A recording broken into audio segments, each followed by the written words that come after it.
নমস্কার বন্ধুরা, আশা করি সকলেই ভালো আছেন। আজ আমি আপনাদেরকে রেঁধে দেখাবো অতি সহজ পদ্ধতিতে শীতের বাঁধাকপি। তাহলে চলুন শীতের বাঁধাকপিটা কিভাবে করব সেটা আপনাদেরকে দেখাই এবং কি কি নিয়েছি সেটাও আপনাদেরকে দেখাই। এখানে আলু নিয়েছি, আলুটা আপনারা আপনাদের মতন করে নেবেন। আমি এখানে দুটো টমেটো নিয়েছি আর মশলা নিয়েছি জিরে, নুন আর লঙ্কা, হলুদ। এগুলি সবই আপনারা আপনাদের মতন করে নেবেন। আমি আদা এতখানি দেবো। এখানে একটা মাঝারি সাইজের বাঁধাকপি আছে। তাহলে চলুন রান্নাটা শুরু করি। পুরো রান্নাটাই হবে সরষের তেলে। ভাজার মধ্যে একটু একটু অল্প হলুদ, অল্প নুন দিয়ে দেবেন। এটা আপনারা সবাই জানেন।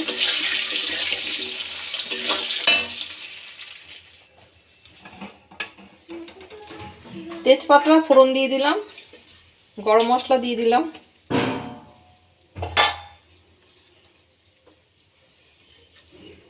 জিরেটা দিয়ে দিলাম। রান্নাটা কিন্তু করবেন হাই ফ্লেমে।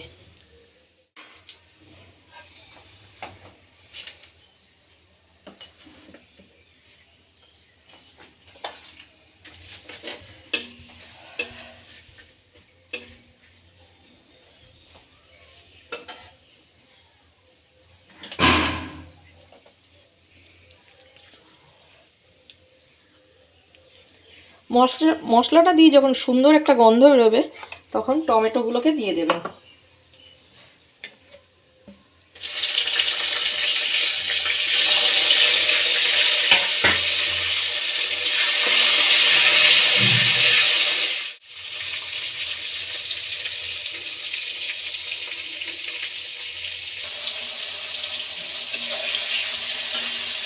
টমেটোটা যখন এরকম ভাজা ভাজা হয়ে যাবে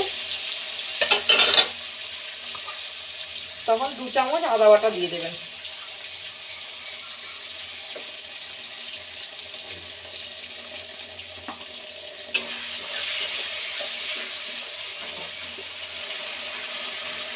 কিছুক্ষণ পর এই মশলাটাও দিয়ে দেবেন।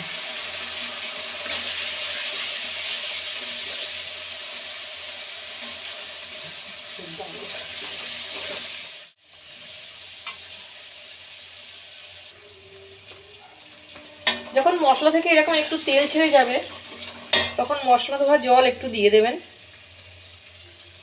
মশলা যত কষবেন ততই কিন্তু রান্নার স্বাদ বাড়বে।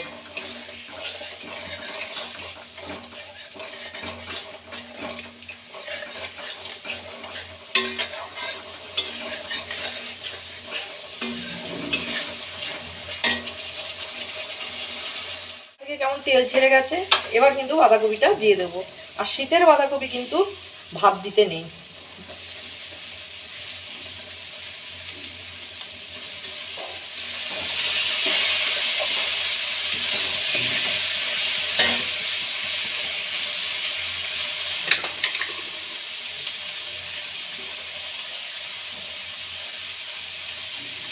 এর মধ্যে আমি এখনো চিনি দিইনি।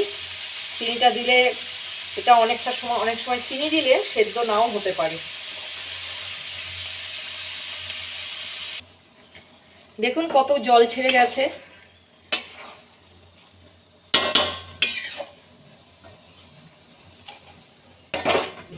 এইবার আলুগুলোকে দিয়ে ঢাকা দিয়ে দেবো।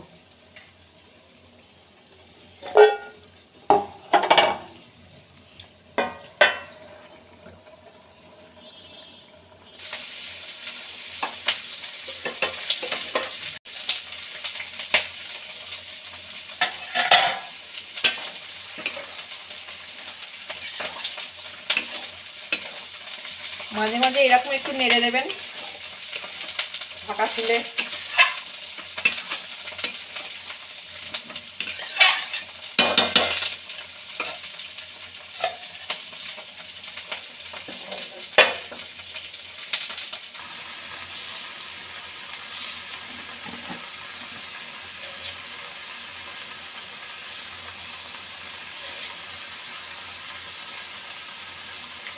ঝাল, মিষ্টি, নুন এবং মশলাটাও আপনারা আপনাদের মতন করে দেবেন, কারণ শীতের সবজিতে খুব একটা মশলা লাগে না।